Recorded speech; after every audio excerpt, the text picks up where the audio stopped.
हाय आपण मानक ओडिया पाग को स्वागत। आपण माने चैनल ले नुआ थिले चैनल को सब्सक्राइब करेंगे। आज आसतु बनैबा बरकोली आचार जोटा कि एबे बरकोली सीजन चली तो मार्केट रे पाचिला बरकोली मध्य अवेलेबल रोची। तो फास्ट आमे बरकोली आचार बनैबा पई कि एटी गोटे केजी रो बरकोली नैची आउ 200 ग्राम रे लुण दे भलसे को आमे गोळेई नबा। तो गोलैकि जेकोसी एयर टाइट डब्बा कि जेकोसी जिनस आप बंद करके दिन पर्यंत रखिने। एमती कले कोली आचार जोटा कि बहुत दिन पर्यंत रुहे और बहुत दिन पर्यंत खराब हुए। तो ये मु गोटे एयर टाइट डब्बा नहीं जोटा कि कोली लुण गोलैकी रखि कोलैकी जार मध्य रखिने। मिनिमम 4 ରୁ 5 दिन पाखापाखि जार रे कोलैकी लुण सहित गोलैकी रखि नबा आ मझिरे मझिरे कोलैकी टिके एपट सेपट करी मध्य गोलैई नउथिबा। एठी हमें 4 ରୁ 5 दिन पाखापाखि कोलैकी मु रखि नेची जार भितर। तो 4-5 दिन हो सारा पर कोलीटा को आमे किछि माने 2 ରୁ 4 दिन पाखापाखि आमे खरा दे कोलीटा को भल से सुखै नबा। जेमति कोलीटा सुखी गले आचार हबा पई भल हुए। तो ये मु 4 दिन पाखापाखि खरारे कोलैकी भल से सुखै नहीं जमती बेसी ओदा रही। तो टिके हल्का हल्का ओदा थी से पर्यंत आम कोलैकी सुखै नबा। ये कोली सुखा पूरा रेडी हो जाए। तो चलतु आम 2 प्रकार बरकोली आचार बनैबा। फास्ट आम बनैबा मीठा बरकोली आचार। तो मीठा बरकोली आचार बनैबा आम फास्ट मसला बनैबा। तो मसला बनैबा चलतु देखा कौन कौन मुझे मसला पैकी नौची।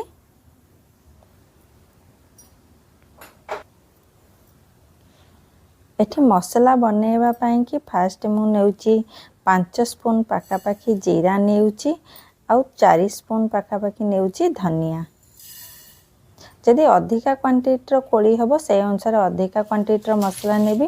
तो एठी 500 ग्राम रो मीठा कोली आचार बनैबा पई कि मु एठी नेची 5 स्पून पाखापाखि जीरा आउ 4 स्पून धनिया 6 ରୁ 7टी सुखिला लंका आ 1 स्पून होची नेची एठी पान मधुरी आउ हाफ स्पून कला जीरा आउ मेथी नहीं। एठी मसला को टिके आमे हल्का करी फ्राए करी नबा। गैस टा को आमे हाई फ्लेम करी भी नहीं। एठी लो फ्लेम करी गैस रे मु मसला को टिके हल्का करी भाजी नेबी। मिनिमम 4 ରୁ 5 मिनट पाखापाखि लो फ्लेम करी मसला को आमे सब भाजी नबा। तो मसला भाजी सारा पर किछि समय मसला को ठंडा करबा पई कि छाड़ी नबा। तो मसलाटा किछि समय ठंडा करबा को मैं रखी नउची।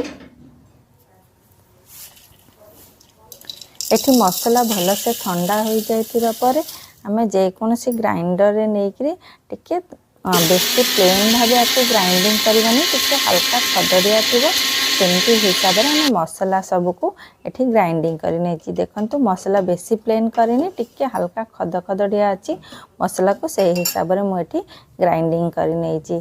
तो मीठा कोली आचार बनैबी। तो एठी मु 200 ग्राम पाखापाखि 200 न 150 ग्राम पाखापाखि एठी गुड़ नेची। आपण माने चाहिले चीनी नै परिबे। एठी मु टिके गुड़ दे अल्प किछि पानी दे करी गुड़टा को फास्ट मेल्ट करी नउची।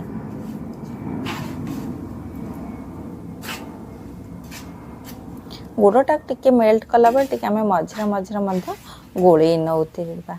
एठी गुड़टा देखंतु भल से मेल्ट हो जाइए मध्य भल से फुटी मध्य आसिलानी।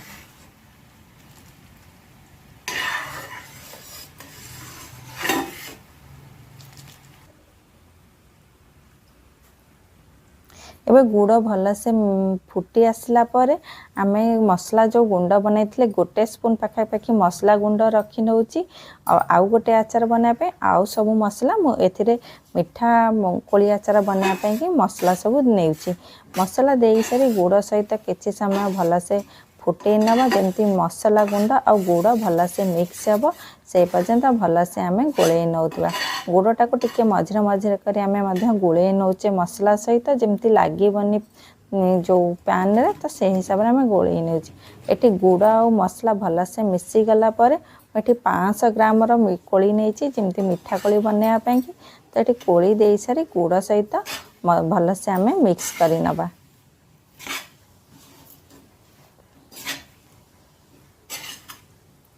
ये गुड़ सहित आम लगातार कोली की गोले नवा जमती गुड़टा भलसे कोली सहित मिक्स हम मिनिमम 5 ରୁ 6 मिनट पाखापाखि ये कोली की गुड़ सहित एपट सेपट कर आम गोले नौते जमती गुड़टा तले लगनी आ कोली सहित जमती भलसे मिक्स हम से पर्यंत आम गुड़ आ कोली की भलसे गोले नवा ये गुड़ कोली आचार किंबा मिठा कोली आचारटा आमर बनी जाइए गैस ऑफ करी कोली आचार को किछि समय ठंडा करने को छाड़ी नौचे तो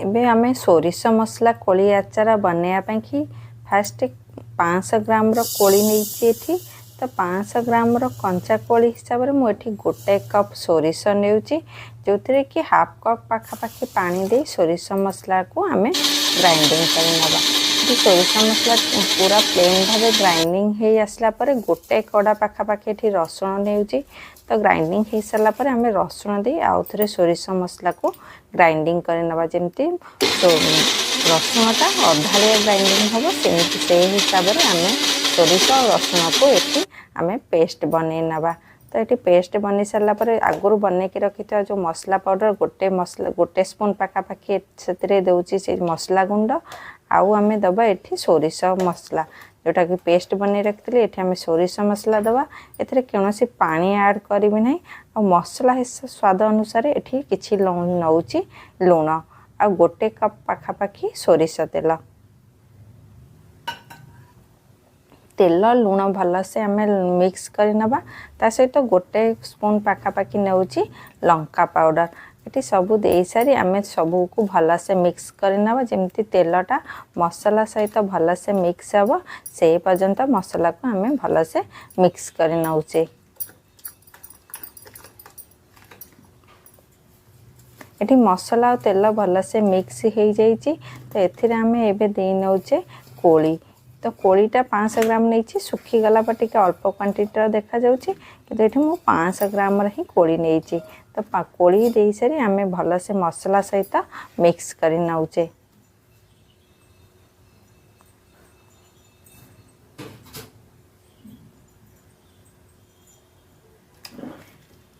कोली नहीं सारी आम भलसे मसला सहित मिक्स करनवा जमती मसला सहित भलसे कोली मिक्स हम आ कोली आचारटा बहुत भल बनी थाए ये आम भलसे आम कोली सहित सोरिष मसला को भलसे मिक्स कर नौचे तो ये सोरिष मसला दे सारी आम जेकोसी काच जार आकु माने रखी नवा मिनिमम 10-15 दिन पाखापाखि रखी सारा पर आपको खाइबा को मध्य बहुत भल लगी था ये काच जार मुझे सब भरी नेबी तो ये भाव सोरिष मसला वाला जो कोली आचार बनइले खाइबा को मध्य बहुत स्वादिया लगी था।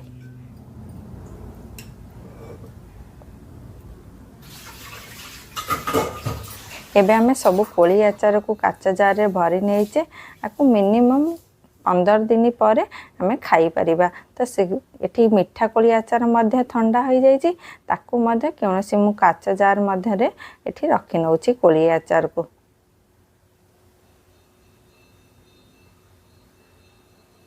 एठी हमर 2 प्रकार कोली आचार रेडी हो जाइए मिनिमम वर्षे पाखापाखि यही कोली आचार आराम से भल से रहिबो आ खाइबा को मध्य बहुत भल लागिबो आ एठी हमर कोली आचार रेडी हो जाइए आ आपण मानका सहित देखाबो आउ एक नुआ रेसिपी सहित मोर होची थैंक यू।